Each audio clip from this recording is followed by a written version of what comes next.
Welcome, everybody. I know it's been a while. This is Nathen McEown, partner in charge of our Houston office in our energy group with our 9th edition to Energy Executive Profiles. I'm excited about this one. We got the legendary Chuck Yates. It's been a while since you've heard from us, and that's because I think the last time we had someone scheduled was the Monday, I think it was March 9th, that oil dropped from $41 to $31.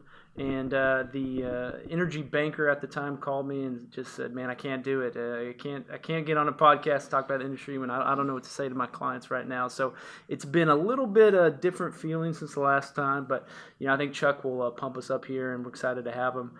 So Chuck, before we get into hold on. How many people said no to coming on this before you got to me? I mean, we're talking months now, aren't we? Well, it's more of a general, I'm just not ready to talk right now. I don't know what to say. It's not you, it's me? That's probably right, I think. Oh, wow, okay. No, I didn't think I could get you before, now that you're... Yeah, I'm a pretty important person. You are. You got too much time on your hands. So I was like, man, he's on Twitter all the time. He can definitely talk on a podcast. There we go, exactly. Honored to be here. So Chuck, before we get into the more detail, give us just a little background on what's going on in Chuck's life right now. Yeah, no. So I have figured this out. Being unemployed might be the greatest thing on the planet. Like, I'm gonna move back in with my parents before I have to get another job, and so. I've been spending way too much time. My kids are just mortified with the amount of time I have to focus on them. And, Dad, can't you get another job? But literally just been sitting around. I'm working on a podcast. I'm sure we'll talk about it at some point or not. And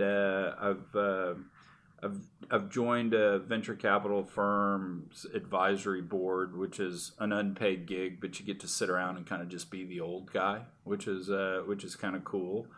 And then I'm sitting around spending way too much time on Twitter. So, and if for everyone out there, what's the name that can follow you? Nimble Fatty, and it's Nimble Phatty.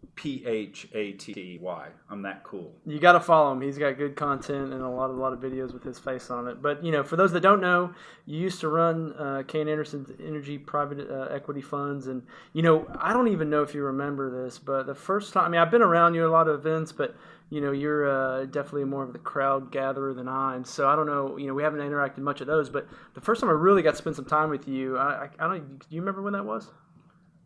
Was it?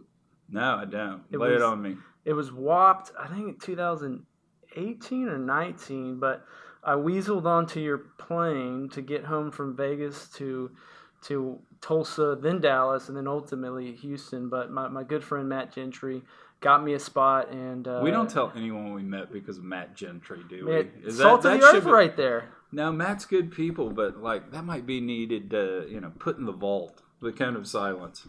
Just kidding, Matt. No, Matt. And then Matt is also, he was on this. You snuck on the plane? Snuck on the plane. I got a seat, and you were probably like, what is this, dorky accountant across from me doing? No, they told me you had, chocolate chip cookies or something. That's right. Yeah. Well, I will say, I don't know what the plane ride was out to Vegas, but I'm guessing it was a lot more exciting than the plane ride back from Vegas.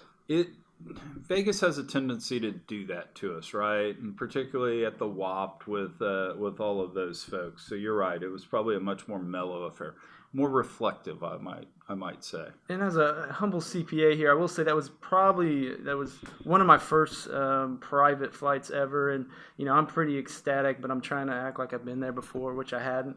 And the cool thing is, and I don't know if you remember this, all of a sudden we land in Tulsa, we drop off a few of your portfolio companies at the time, and then we land in Dallas and drop off Matt and somebody else, and then all of a sudden I'm like, okay, it's gonna be me and Chuck Yates. And as someone who sells services to a private equity fund, I'm like, okay, I'm going to talk to this guy. I'm going to get some business out of him. This is going to be probably the best hour of my life here. And what do you do at the last minute? You look at me, you jump off the plane, and you say, hey, they're going to take you back by yourself. And now I'm on this plane by myself, and so I begin to drink some of your booze. And so nice. I did. I broke into it. That's strong. That's strong. I like that. So this is the hour pitch. That's right. That's right. You walked into it. All right, great. Fair enough. Yeah.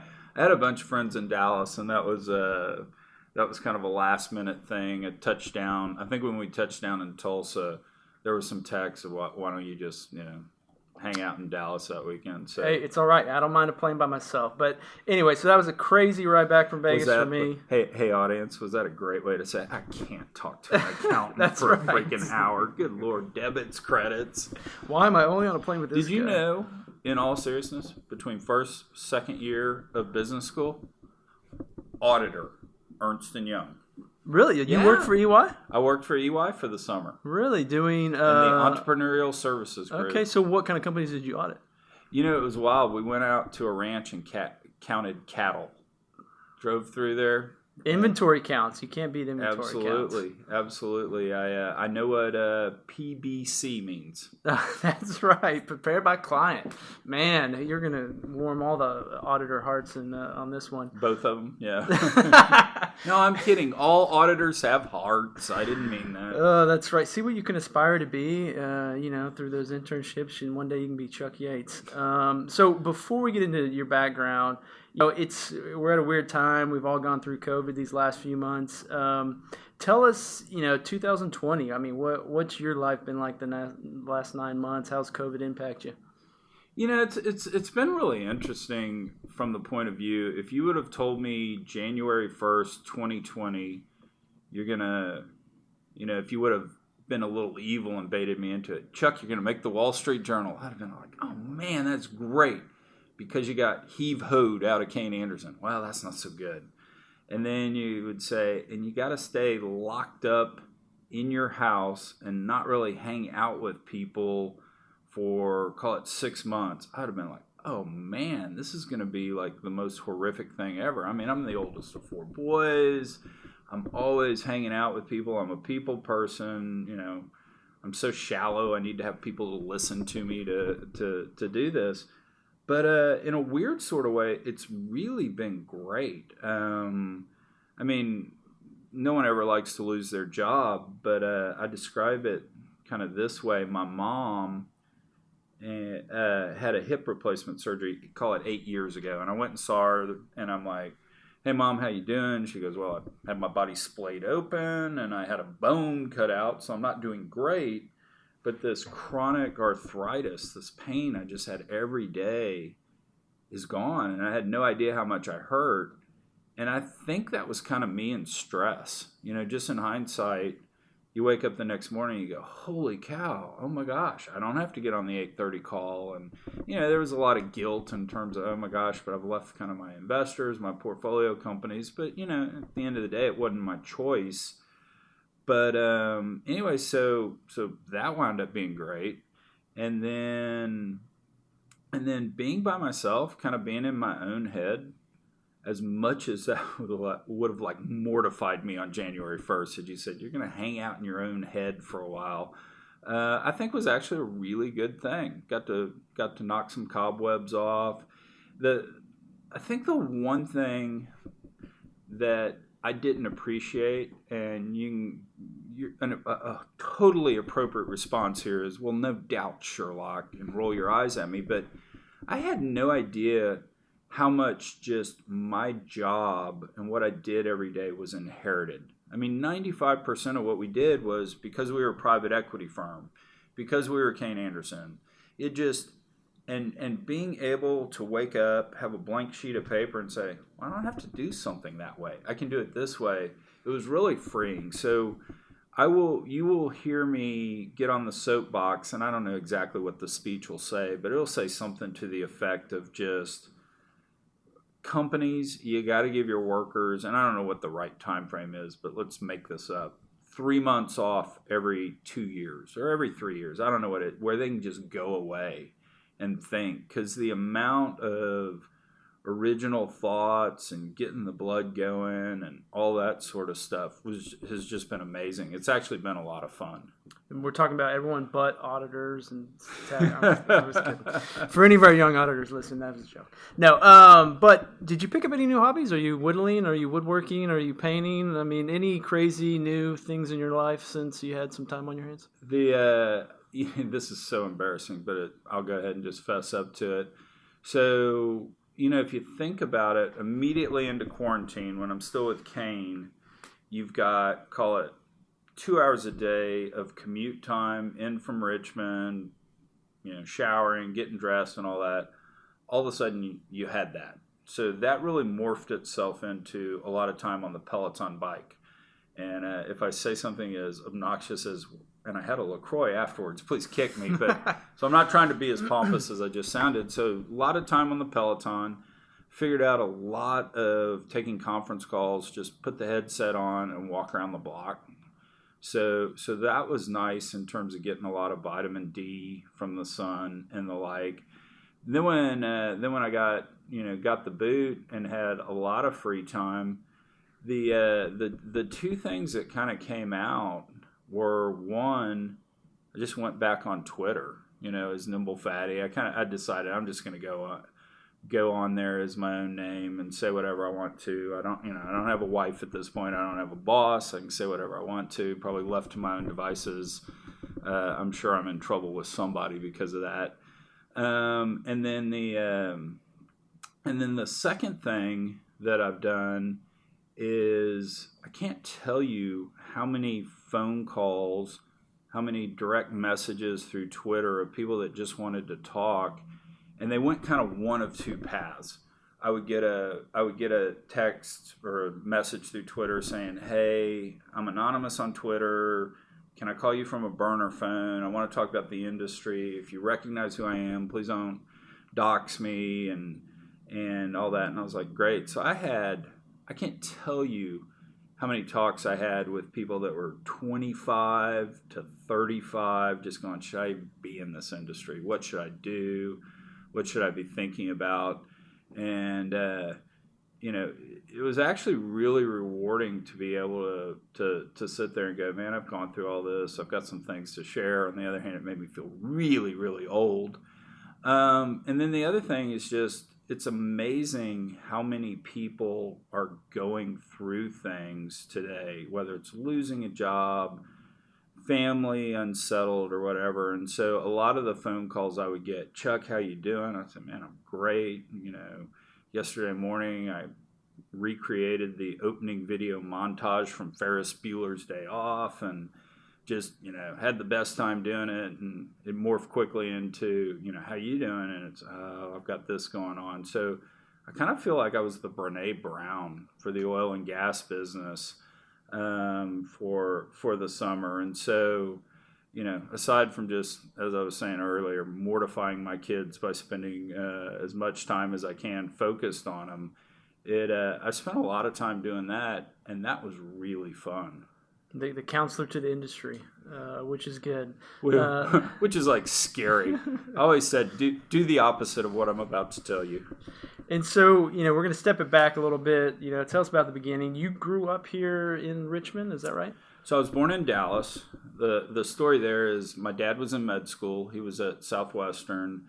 My mom was teaching at Irving High School, and they lived in Irving, Texas. And in fairness to my mom, my dear sweet mother, that was a really bad time for her, right? She's pregnant, she's teaching school, her husband's always at the hospital and all. So mom was miserable in Irving. So it's Friday, September 13th.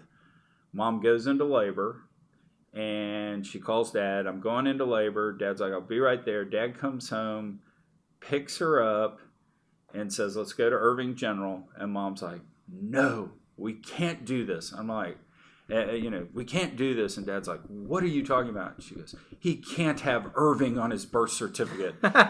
You drive me to Dallas." And Dad is just like, "You've got to be kidding me. Drive me to Dallas right now." So drives to Baylor College of Medicine in Dallas, 35 minutes or whatever the drive is. And so I was born in Dallas. And what's so funny about that is Mom calls me every morning, every year on my birthday. "And I was in labor for 35 minutes as I drove to Dallas so you wouldn't have Irving on your birth certificate." Killed her when, 10 years ago. I go, "Mom, that's Las Colinas now. It's pretty happening." It wasn't when I was there. And being a Houston guy, maybe Dallas is more than negative. Yeah, exactly. I'm not sure I should say that on a pod, but there probably is a good spot to actually put the wall in Texas. I'm not sure it's at the border, but So anyway, no, born in Dallas, moved to Houston shortly thereafter.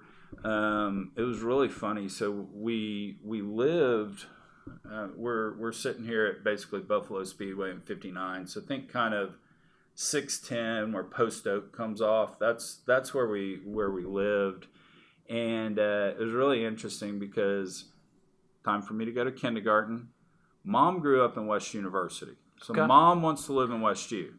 Dad grew up in Rosenberg, Texas. Dad wants to move to Rosenberg, Texas, right? So anyway, they make the deal. They say, we're going to let Chuck interview at St. John's, and if he gets in, we'll live in West University. If he doesn't, we'll move out to Richmond, Rosenberg. So anyway, the morning of the interview, I am supposedly throwing a fit. My mom drives over to St. John's. Sitting in the car, I will not go in. I'm throwing this fit. The lady has to come out and interview me in the car, right? And she's sitting there, and I throw this fit. She somehow gets through it. My mom is so apologetic. Oh, I'm so sorry. Can't we please, get him another interview? And the admissions lady at St. John said, well, I don't think that would help. He's rather ordinary. Oh, man, if only she knew you now. Well, and what's so funny about it is my dad, of course, pounces on this. He's brought such shame on the family. We have to move out to Richmond, Rosenberg. We can't live in West U. So, yeah, I grew up down in Richmond, Texas. Which the idea of a kindergarten having an interview is kind of insane anyway. I mean, a 5-year-old, you never know how they're going to act on one day to another. Well, what was so funny is my son, Charlie, we sent him over to interview for St. John's. And Charlie, I mean, when he was 8 months old, he started speaking. When he was a year old, simple sentences. 18 months old, I mean, we're talking paragraphs. This guy just talked paragraphs. So by the time he's supposed to go over and interview at St. John's for kindergarten, I mean, the dude could give an hour speech if he wanted to. And anyway, we're trying to get him pumped to go over there. And so I actually told him that it was going to be on TV. Your interview's going to be on TV. And so Charlie's walking with the lady, and he's like, where's the TV? She's like, what are you doing? I go, just roll with it. Where's the camera? Yeah. And this is the same son who's at the age of, 18, 33 years into college? Yeah, he's a junior in college. He just kind of decided after the second year of high school, he wanted to go to college. He and on his Instagram page for the longest time, it said high school dropout. I'm like, oh, great. So, you grew up in Richmond and you have 4 brothers. Are you all really competitive? Are you guys close? Are you similar? Do you still, what's that dynamic like? So we're all 2.5 years apart, almost to the day. It's almost like your dad's a doctor and knows how all that works, and all. And what Mom always said about us, which was so interesting, is we would all just fight. And the alliances would literally change by the minute. So 1 minute it's me and Bobby going against Kenny and Jay, me and Kenny against Jay and Bobby. And we do all that. But supposedly the second someone from the outside tried to come in, we'd circle the wagons. And that's sort of what it was like growing up. In fact, so I have 2 real, and this is serious, I have 2 real disappointments in my life. One, I had the first computer down in Richmond, Texas. I mean, I kind of think in math, and so I had the computer. So how I did not wind up one of these 29-year-old GMs in baseball is beyond me. I mean, I should have been Theo Epstein or one of these guys because I like the stats, and I should have done that. I had the computer. Yates Moneyball, absolutely. And then the second thing, which was just the huge career miss of all times, if my brothers and I knew how much money Johnny Knoxville and the guys from Jackass made, we could have just filmed it. I mean, we lived that. One of the real funny things is us brothers. We were all digging a hole to China, and so we were out there every day. I think in hindsight, what we figured out is our dad was encouraging it just to keep us out of trouble. So we're out there digging in the backyard, digging into China. Well, unbeknownst to us, one night, Dad snuck out there and he put chopsticks and fortune cookies in the hole. And we came running in, Mom, we're so close. We've got this. And so, you grow up there. Clearly, you do well in high school because you got into Rice. Is Rice always where you wanted to go? How did that work out? Is that you wanted to stay close? We're not allowed to go any other place in the Yates family. So I'm the third. So Charles Sr. went to Rice. His sister went to Rice. Charles Jr. went to Rice. My mom, Sally, went to Rice. My uncle Terry went to Rice. I, of course, had to go there. Wasn't allowed to go anywhere. Brother Jay went there. Brother Kenny went there. Brother Bobby wound up not going there. Brother Bobby wound up failing out of A&M before orientation week was started. Love you, Bobby. Just kidding. But Bobby kind of marches to the beat of his own drummer, and I'm not sure they have any drumsticks. But Bobby's a great guy. He's actually now a football coach for 7th grade. And I said, Bobby, how's the season going? He's going, great. I've gotten 2 penalties for running up the score. I'm like, good deal. So, yeah, went to Rice. Kim, my ex-wife, went to Rice. Becca, my sister-in-law, went to Rice. Crystal, my sister-in-law, went to Rice. We might have, and multiple people in the Yates family have multiple degrees from Rice. So we might actually have more Rice degrees than other folks. Yeah, is there a Yates Hall there yet, or? No. Although, you know what I always find so funny about Rice? Only Rice University and the state of our athletic program would name their basketball gym after the career leader in turnovers for the basketball team. Did you know that? Bobby Tudor is the career leader in turnovers at Rice, and we named the gym after him. Well, maybe he cut a fat check, and that's how he got it. You think? Actually, you know what's so funny? That's not really a true story. I've just totally made that up on Bobby, but I tell it every chance I get. Did he really play basketball there? Yeah, he played basketball. He was on that team that had Ricky Pierce, and Ricky Pierce wound up playing in the NBA. I think Ricky Pierce won 6th Man of the Year twice in the NBA, but that was the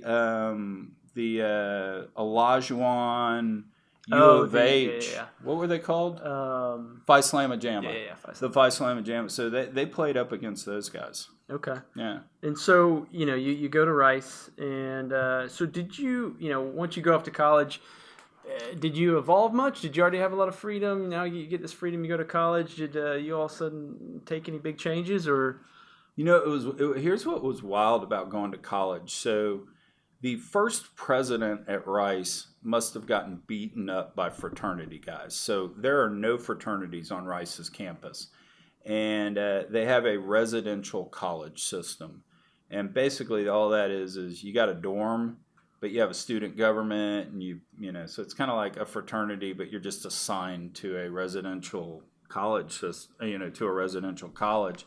So I show up on campus, and literally they put me in the dorm or the residential college. They put me in Brown.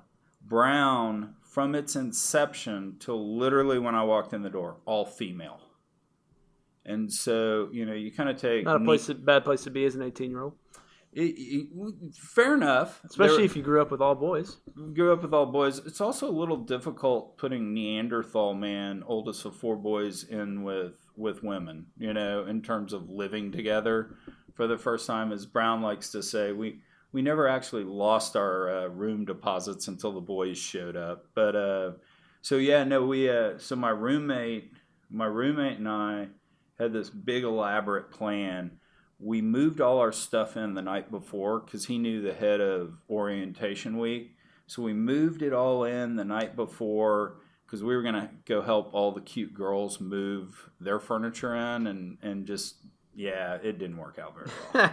And so you're at Rice, and if those that know you, I feel like you march to the beat of your own drum, a little bit of free spirit. I'll go to an energy event and everyone's in suits, and you may be in a hoodie and some tennis shoes. Did that evolve at a young age? Was that did that already start, or was this more later in life? I don't know. I think I've kind of always been this odd bird. God bless Sally Yates and Charlie Yates for kind of letting us all go, and kind of encourage the freedom. Our running joke in the family is because mom and dad both went to Rice. We're the product of when nerds breed, and so yeah, it was funny. We wound up that first night of orientation week actually having a keg. We went and bought a keg and had a party in our room that first night. So yeah, my mom might be listening. Mom, we really didn't do that. I made that story up. I'm shallow, and I was trying to make people laugh. So when you're at Rice, now are you working, going to school, just going to school? How do you spend your free time outside of studying? So I was a big sports fan, obviously. So a lot of Rice athletic events that I would go to. You paint your face? Oh yeah, I was totally that guy. Show up with the shirt off and paint something and a grass skirt or whatever. I think the crowning achievement of me and Rice athletics is remember the Michigan team, the Fab Five, oh, yeah. Weber and all those guys. Big shorts. Yeah, exactly. So their first game ever as a unit, they played Rice University at the Summit. So Adam Peaks, I think, was on that team. Brent Scott was on the Rice team. So at halftime, they draw a name out of the hat.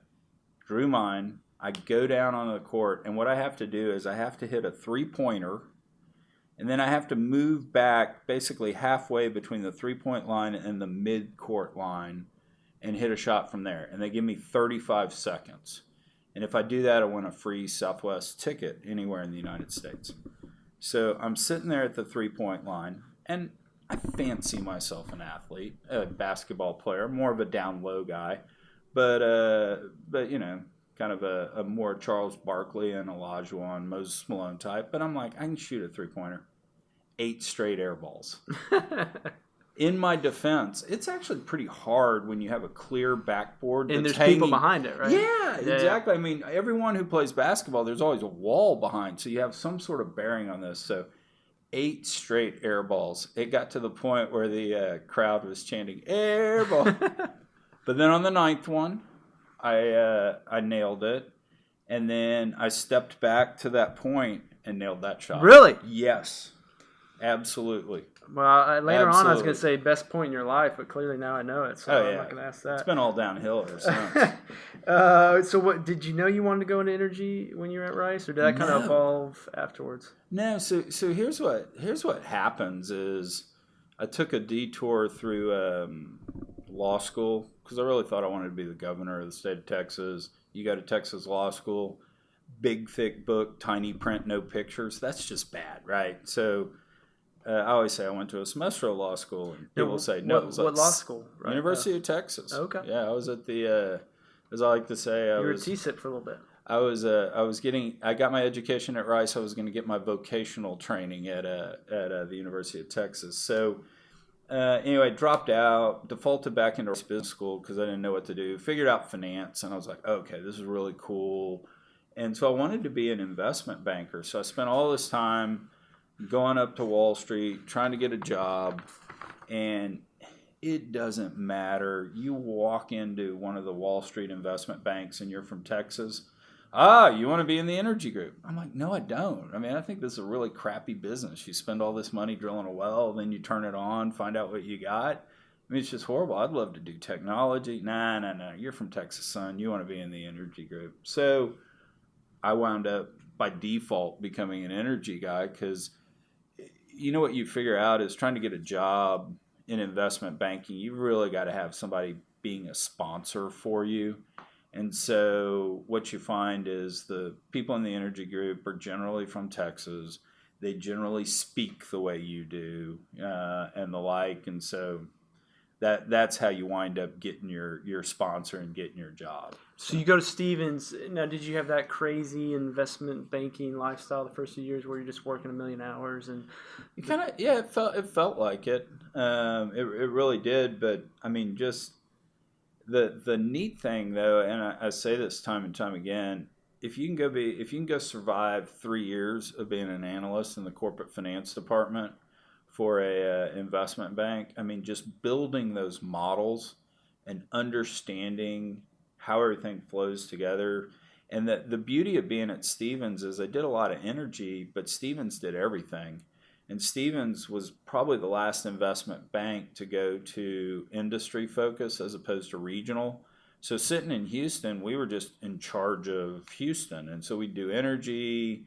We benchmark electronics down in Angleton was a big client. So I did contract electronic manufacturing. I worked with the Pappas family on some restaurant stuff. But just building those models and understanding, wow, if we take accounts payable from 30 days to 45 days, what does it mean?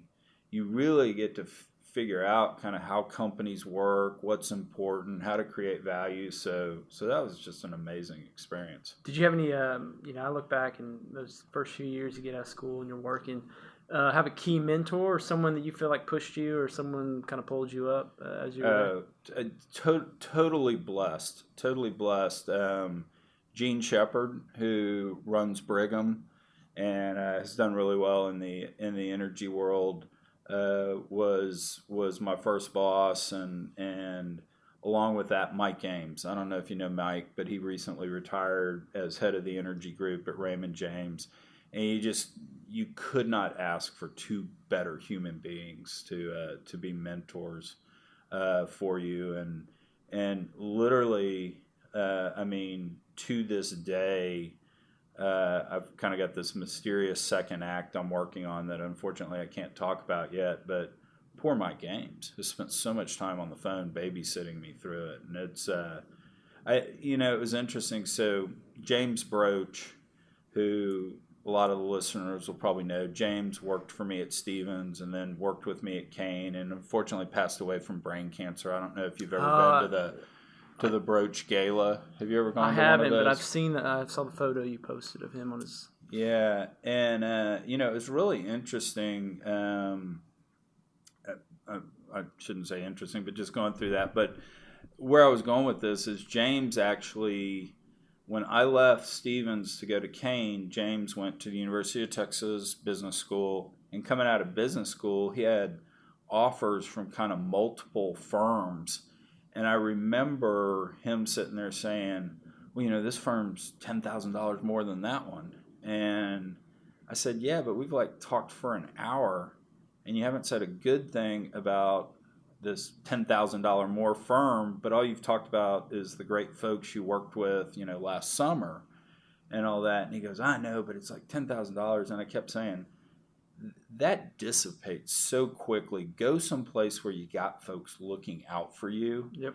Because, at the end of the day, that's just so important. And, the guys from Stevens used to put it this way, and I think it's incredibly eloquent and poetic. It's like, go hang out with folks you want to go to summer camp with, Yep. And it really does make a difference. So, yeah, totally blessed by Gene and Mike. No, I get that just in the accounting world. Obviously we're always going against the big four beast. And so, I tell students all the time, go somewhere you make an impact and feel like you can grow the most because bigger isn't always better. Yeah, it's interesting when you dig into the data on happiness. The data kind of shows you a couple of things. One, if you actually earn your money, then you're happier about it as opposed to be given money. So, you start a business and you wind up selling that business and making $3 million. Feels so much better than somebody walking in and saying, here's $75 million. Yeah. Now, I'm willing to risk that. So in case anyone wants to give me. But the other thing the data shows you, too, is that when you spend that money, if you spend that money on life experiences as opposed to objects, yep, you get a lot more in the way of benefit from it, just personally, satisfaction-wise. So if you love rock music and you buy front row tickets to go see Bon Jovi or whoever, that's going to mean so much more to you than you bought yourself a Ferrari. That you hit it right on the head. There's a Happiness Lab podcast, and they did one on that exact same thing, and there's data behind it. But yeah, you can go buy that fancy car, and you're excited, you're happy about it for the first week or two, and then it's the same vehicle that gets you from point A to point B. But if you go take a nice vacation, you're sharing that experience with someone, and you're talking about it, and it's always in your memory, and it provides a lot more happiness and long-term, that experience over the stuff. But yeah, it's I couldn't agree more with that. You know what's interesting about that? So the podcast I'm doing, the Chuck Yates Needs a Job podcast. The first guest I have on is my best friend James Fisher, and he got let go from Opportune, and then I got obviously the boot from Kayne, and we talk a lot about that. And I think one of the big kind of realizations for me was I really like the toys. Don't get me wrong, but the toys, the benefit derived from the toys actually is the fact that you're getting to go do stuff with your best friend, and if you sit there and you say, okay, we're going to go jump on a plane and fly to Napa and drink wine, you almost you get the same amount of enjoyment of going to Trader Vic's or Trader Joe's, whatever it is, buying $2 Chuck and sitting in the backyard. I mean, it really is about those life experiences and the relationships and that sort of stuff, way more so than the toys. Oh, I couldn't agree more, and I think it's hard for young... Said the man with the plane, but yeah, I get I get it, and I agree. I try to pass that knowledge down, because as a 20-something-year-old, that's hard to imagine, but it's true. So you're at Stevens. How long were you there? 6 years, 8 years? 7 years. 7 years. So how did the Kayne Anderson opportunity evolve? Did you create that? Did it come to you? How did that? It was interesting because so Bob Sinott was investing in energy out in Los Angeles during the 90s. He joined Kayne, I believe, in 92. And Bob, at one point, these multi-strategy hedge funds that Bob was investing out of became 50 or 75% energy, and Bob and Rick said, well, we really didn't intend for these. We meant them to be, multi-industry. So let's just do a dedicated energy fund. And so Danny Weingast joined Kayne Anderson in, I believe, 98. And Danny might be the funniest person on the planet. And so Danny and Bob went back and forth for about a year, because Bob was like, come join me, let's do this energy fund. And Danny's like, I'm not leaving Houston. And Bob said, you'll love LA. And Danny said, you made me an offer. It's not, for me to live in LA, that's not off a decimal point, it's off a comma, Yeah. So eventually they opened the Houston office, and my ex-wife Kim had actually worked for Danny back at Torch Energy. Okay. And Gene and I had written the fairness opinion when the folks at Torch Energy bought themselves from Torchmark Insurance Company. So we kind of knew all those guys and the like, and so kind of known Danny forever. And that was really the kind of the bridge to Kayne. Okay. So you get there, and at what point did you? I mean, you're at the top. You're raising this fund. I'm sure there's some stress involved with a new experience and to be successful there. And at what point can you remember the first time where you said, "Man, like this is working"? Like success, like where you broke away, and was there a definitive point? You're like, "Damn, I made it." It's interesting because there were probably a whole lot of those points, but with age and looking back, you realize just how incredibly lucky you were in all of that. I mean, I remember being at Stevens, and we made multiple investments for the Stevens family in energy technology stuff, and we made tons of money. We made, I don't know, average 4 times our money on however much we invested. And you go back and look back, that was a call option on the NASDAQ going crazy. And you look at oil and gas deals where the Stallion deal. There's a great story. The oil and gas investor actually wrote it up 12, 13 years ago. But in the middle of a hurricane, we did an oil and gas deal with the Stallion folks, and we made 3 times your money And you just look back and you go, oh my gosh, we got so lucky. We caught exactly the rise of Lynn Energy and the MLPs wanting assets like this. Because I guarantee you that wasn't in the original write-up. And so it's interesting. There were a lot of times along the way where, I consider myself really smart and did all these great things. And sitting here, being unemployed, looking back at it, you're like, wow, there was a lot of luck in that. Better be lucky than good, right? So you were there. I mean, what did you enjoy the most about the Kayne experience?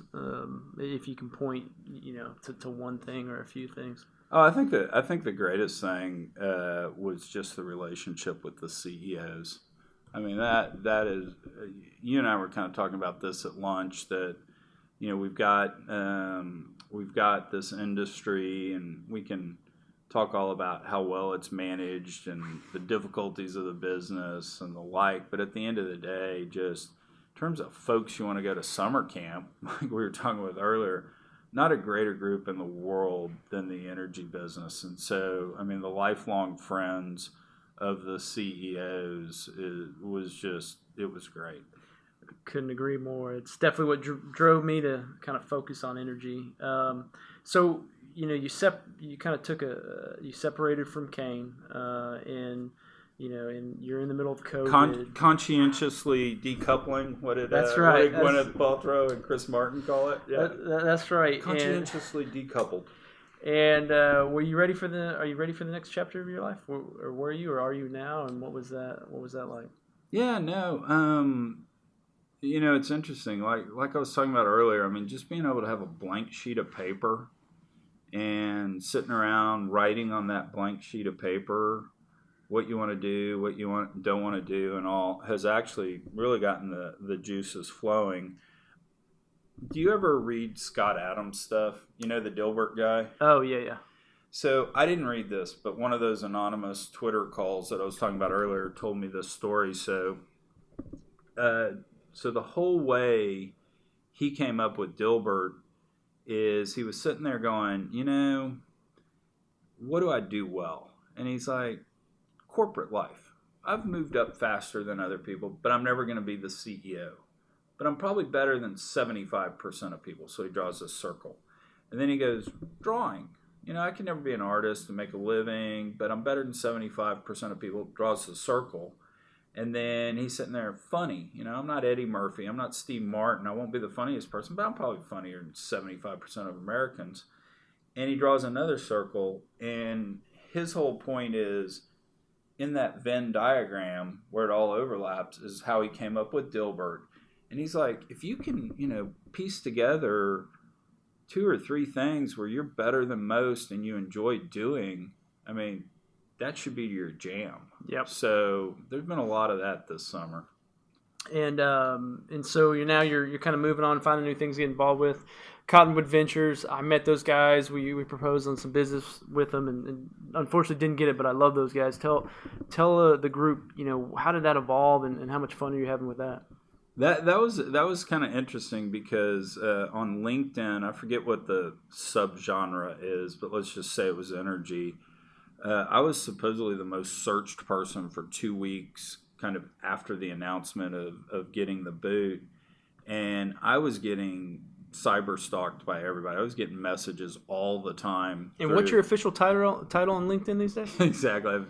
It was so funny. They would not let me create a site without a title. So I'm on LinkedIn getting rid of managing partner, and they're like, we can't take this edit until you put a title in. So Galactic Viceroy. And I kid you. Okay, so I get. Did you change your picture at the same time? I did. For those, you got to go check out the picture. Now you're gonna be searched again. But well, yeah, that I actually look good in that picture. So that awesome. that was the whole thing. So what that I have a Santa Claus hat on. But it was interesting. I actually got a message through LinkedIn that said, "Congrats on the new job." And I was like, and I get it. They probably just hit the button. So I sent back and I said, well, it's always been my dream and I'm just pursuing my destiny. I kid you not, that same person texted me back, I know you'll crush it. And I'm just sitting there going, oh my God. Now, in fairness, he's probably out there going, Yates is delusional. Yates thinks he's going to space. But So the Cottonwood guys, I mean, does that bring you back some excitement to your early days at Kayne, where you're, I know they have probably a few funds now, but like being around that young energy and seeing their success and helping wherever you can? Yeah, no, I mean, they cyber stalked me, and we wound up hanging out, and we hung out way too long one night. But what was interesting, when they were going through their theory on energy technology, what's going to happen, the next day I sent them a copy of a pitch book I'd written 22 years ago at Stevens, where they could have literally lifted pages to put in their stuff. And so anyway, so that was really cool. We bonded over that. The other thing that kind of happens too is, and I love my former LPs, please don't take this wrong, but LPs will just they'll never tell you no while you're fundraising. They always want the optionality of investing in the last second. And so I'm sitting there at dinner with the Cottonwood guys, and I go, "Who are you fundraising with?" And they're like, "Well, we're making some progress here." And I text, No, you're not. You're not going to. They're like, "What?" And I said, "Well, I know them. They're not going to invest. I just texted them, and they said they're not." And to their credit, the Cottonwood guys are like, "This is great. A quick no is the second best answer out there." So we kind of bonded over that, and that's ultimately how I wound up on the advisory board. And so you have that takes a little bit of your time, but I'm sure you're getting a ton more time with your kids these days. You got 3. What does that look like, and are they enjoying dad with a bunch of free time? I think they're mortified. So I've been sitting there. I don't know who pointed it out to me, and they should probably go to jail, but someone directed me to the Reface app. And so I bought the Reface app, and I'm totally addicted to putting my face on all the videos that I can. And I'm constantly sending this out on Twitter and Facebook and Instagram. For those that haven't seen, we've seen Lady Gaga, we've seen Vin Diesel. The latest was John Travolta in Pulp Fiction. Okay. I'll let you in on the the little secret. There's a good shot that maybe later this afternoon I might be dropping Chuck as Britney Spears. So that's gonna break Twitter or something. My kids are mortified by that. I'm constantly getting the text of, "Dad, you've gone too far." So what's next for Mr. Chuck Yates? I know, talk a little bit about the podcast. I know you're involved with charities. I mean, how are you trying to allocate your time these days? So let me give the quick pitch for YDC. It's the after school literacy program that I've been on the board of for over 15 years. That's the organization that's always the beneficiary of the YDC roast that we throw every year, and we do an old school Dean Martin, Comedy Central style roast, and we've been blessed that pick an energy executive, Ken Hirsch, etc., Will Van Lowe, Mike Lynn, Lisa Stewart, 2% Ted Collins. Yeah, Ted Collins was one of the great lines. Jeff Ross, "Hey Ted, you really put the fossil in fossil fuels," but no. So I've got to figure out some way to get them some money this year. We've been blessed that the roast has done so well that we can serve the community we serve through this year without having a fundraiser. But it'll get tight next summer, so I got to go figure that out. Definitely going to spend some time working on my podcast. The supposedly it's 90% of podcasts don't make it past 10 episodes. This is number 9, so this is number 9. So we're cresting. You're in range. That's right. You're in range. And given that it took you 6 months to find an idiot big enough to say to come on, so yeah, I'll be doing that. And then, like I said, I've got a second act that I'm working on, and hopefully I can start talking about that before the end of the year. Okay. Well, we won't delve into that. I mean, you got to keep that tight. But okay, so now we're going to go to the 20 questions. We do this each time. For those that have listened to Brene Brown's podcast, she stole this from me. I think she's doing 10 questions. She does the same 10 questions though. These are different. So we'll see where we can go. So what is your dream job? Dream job. So when I was a sophomore in high school, Rice University fired Ray Alburn as their head football coach. And I wrote a letter to Norman Hackerman, who was the president of Rice at the time, and said I wanted to be the head football coach at Rice. I laid out, that I watched all the Dallas Cowboy games. I could get a hat like Tom Landry. Went through all of this. I said it would be, Rice has always stunk at football. At least there will be some publicity. So I sent that letter. I got a very nice... Got a response. Oh. I have forwarded your application to the search committee. I wish you well. So like 3 years later, 2 years later, I'm on Rice's campus at a reception. I walk up to Dr. Hackerman and I'm like, I am Chuck Yates. I'm the one that applied to be the head football coach. And he said, come here, son. We pulled aside and he said, hell, they all sucked. I wish they'd have given it to you. So you almost had your dream job. I almost had my dream job. So, exactly. You've got some great stories with some famous people that you've met here and there. That's code for celebrity stalker. Yeah. So of all the people you've met, and I know you got some pictures of them on your website, what's the one stands out the most? Either the most entertaining or the best time? I mean, what's one? Well, you know what's actually really cool about that is when you have someone that you idolize and you meet them in person and it turns out they're even cooler than you thought they were. And some celebrities obviously not, but when you do, I mean, that is just really cool. So I mean, Lee Majors is the coolest person on the planet. How do you meet Lee Majors? So the Broach Gala. So James Broach comes into my office and says, Chuck, I want you to MC the Broach Gala. It's going to be Stand Up for Brain Cancer. Kevin Nealon's going to be the first comedian. I go, wow, that's great. About 2 months later, he walks back in, a week before the gala, and he goes, hey, I got some good news, bad news. I go, what's the bad news? He goes, you don't get to introduce Kevin Nealon. And I'm like, what? Writing all these jokes. Hans and Franz. I mean, I was going to nail it. And I go, what's the good news? He goes, you get to introduce Lee Majors. And so anyway, I basically introduce Lee Majors. I call him on stage and I make him give me a hug in front of Brooks. And so anyway, he gives me this hug. The next day, James walks into my office. Lee wanted your phone number. I gave it to him. I'm like, oh man, is he really mad about the hug? And he goes, no, I don't think so. But he texted and said, let's go eat dinner. So, does he live around here? I mean, he lives in Houston. Yeah, okay, Lee lives cool. in Houston, and so we become just a good old boy from Kentucky. And I mean, sitting there, I own the Lunchbox. Yeah. I mean, I watched them all. I watched The Fall Guy, and so I had the Farrah Fawcett poster. That's awesome. Okay, what's the last book you read?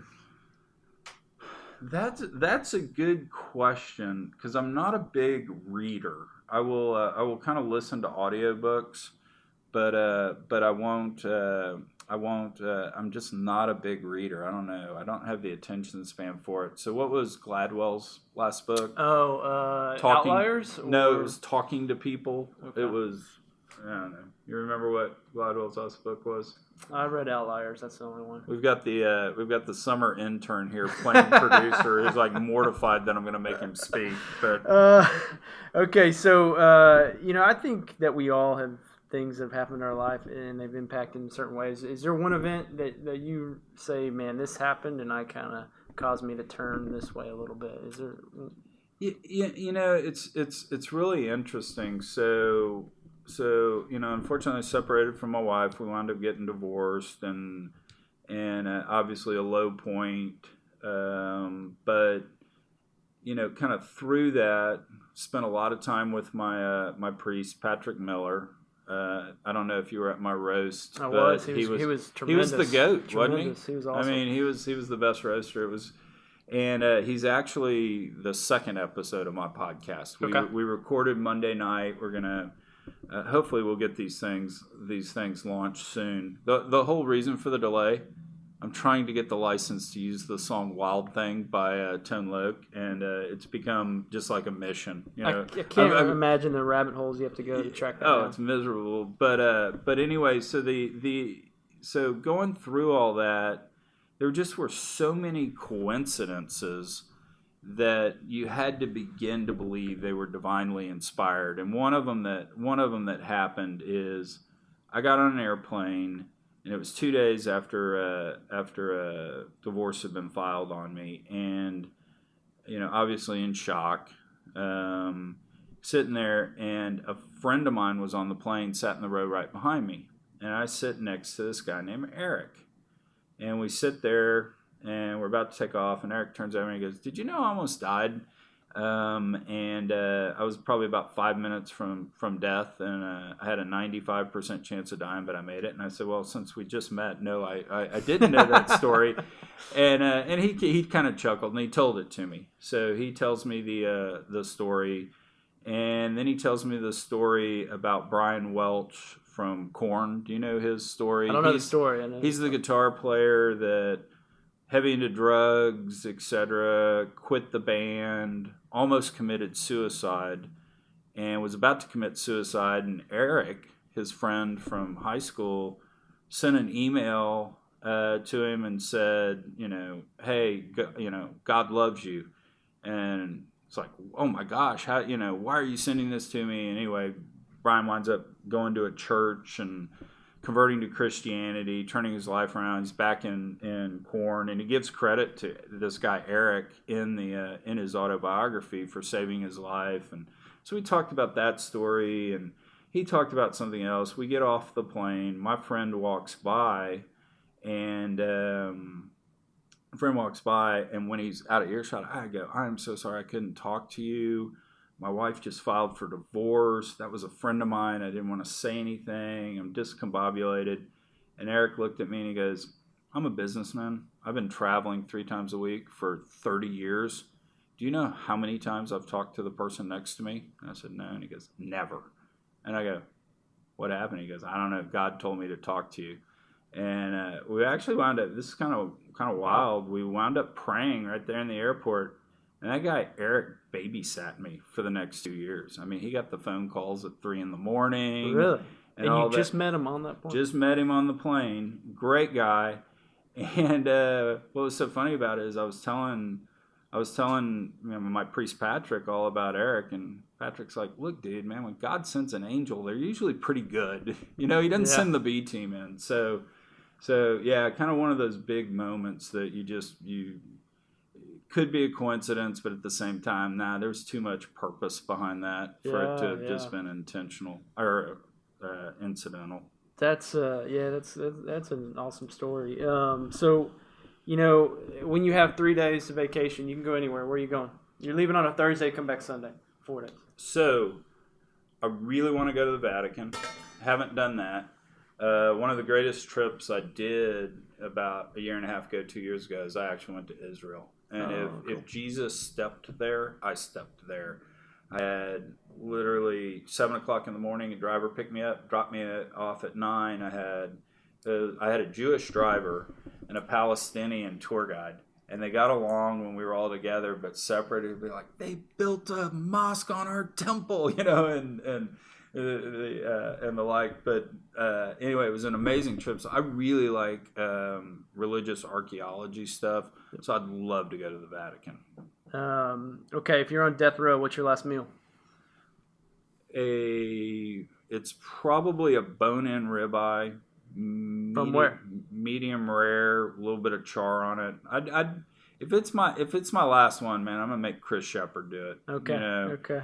A little bit of cheesecake with some caramel sauce and some cream spinach. And what are you drinking? Oh yeah, we need let's go first growth France, maybe a Chateau Margaux. Okay, yeah. Nice. Well, if it's the last one. That's right. You gotta knock it out. Okay, in terms of your career, if you had to name one person that had the most impact on your success, who would it be? Gilbert Cuthbertson. He was my political science professor at Rice University, and Doc C, his whole political theory that he wrote his books on, Myth, Power, Value, you basically use myth to convert values into power. And so kind of the explanation for that is George Washington cutting down the cherry tree. Yeah. That's not a true story. Yeah. His political consultant made that up, but And Abraham Lincoln couldn't tell a lie. Exactly. And all of that stuff. And it was the whole thing of the value of honesty, converting it into power and stuff. And so when you think about the world through that lens, I'm not saying we should run around and lie and stuff, but you definitely frame things, and ultimately careers are all about marketing, right? Yeah. Okay, if you had to listen to one song over and over for the rest of your life, what song? "Talk Dirty to Me" by Poison. I mean, hands down. I still break out into chills whenever I hear that riff. Da, na, na, na, na, na, na. Do you play any instrument? No. I can't play. I can't sing. Well, I mean, I'm sure you've tried before, though, right? Karaoke? Karaoke. I actually sang up on stage with Thomas Rhett one time, and he was just like, dude, I'll pay you to leave. Old 97s? Thomas Rhett? No, the country singer. Oh, okay. Yeah. Okay. If you could have dinner with any person, dead or alive, who would it be? Dead or alive? Who would I want to? It's a good question. This is going to sound weird, but I've always had a fascination, and in fact, I wrote my senior thesis at Rice on it, the Kennedy assassination. I'd love to go have dinner with Lee Harvey Oswald, because I don't think he did it. Yeah. And maybe if you rephrase the question of if you could be in any spot at any time in history and be able to kind of know what's going on, Daley Plaza when Kennedy got shot. Yeah. The ultimate mystery there. If you had a boat, what would you name it? For sale. What's the one I heard recently? Something insolvency or Exactly. That's next. Okay, what's your most useless talent? Most useless talent.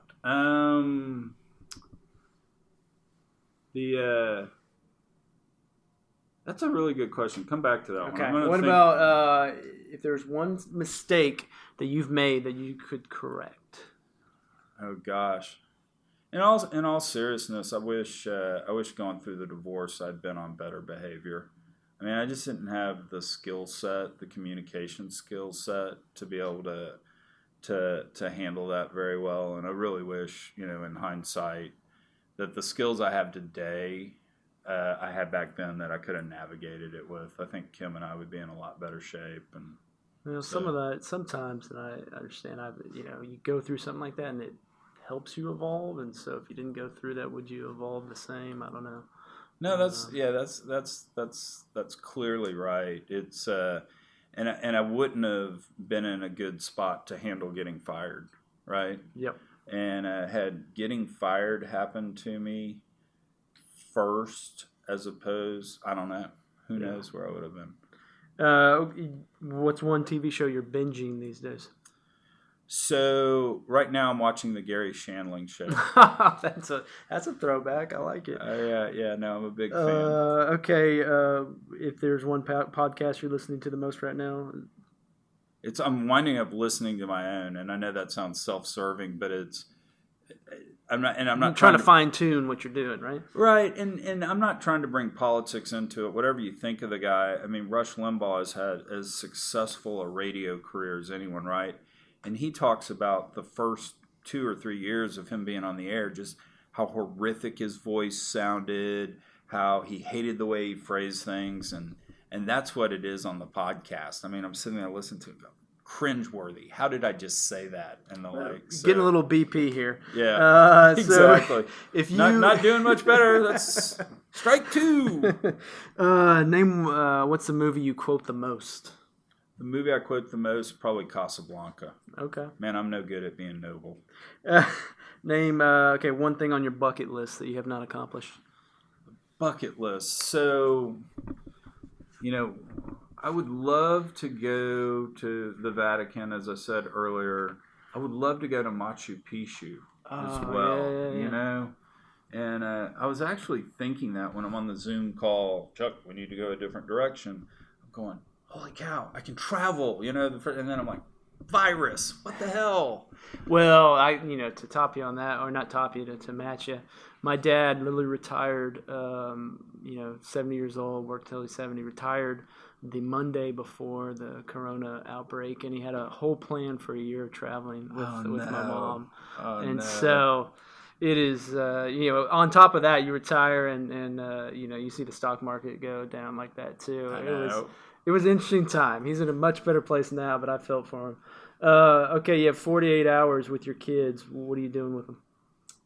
So way back in the day, kind of before it was a thing, the Texas Monthly top 50 barbecue joints,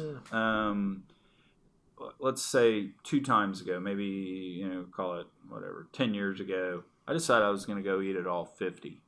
And what's really interesting about it is if you're willing to drive, it's about 6 loops. You go up through East Texas, you go Central Texas, you head up towards Lubbock, and you can hit probably 40 out of the 50. Okay. And then, the remaining 10, like over in Pecos, you just got to go to Pecos and stuff.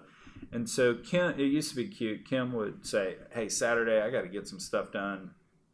Take the kids, used to pile them in the car and make them eat barbecue. We'd drive and do it. And kind of the deal we cut was, so long as they could have banana pudding, they would do it. And as much as they gripe about those trips and doing all that, I mean, just being in the car with your kids, it's a lot of fun. Doing something that they can gripe about, but at the same time, they actually kind of enjoy. Yeah, shared experiences. Yeah. No, that's it's kind of most of the fun of going on a road trip is just the road trip, right? Oh, absolutely. In the car, talking about whatever. No, I agree. That's okay. What's the craziest or most interesting investment you've ever made? The craziest or most? You don't have no, I do. So I've invested in 2 movies. Really? I am executive. What movies? So it's Butch Vig's movie. He's the drummer for Garbage. He was the producer that did Nevermind by Nirvana. He's produced various Foo Fighters, Green Day, Smashing Pumpkins.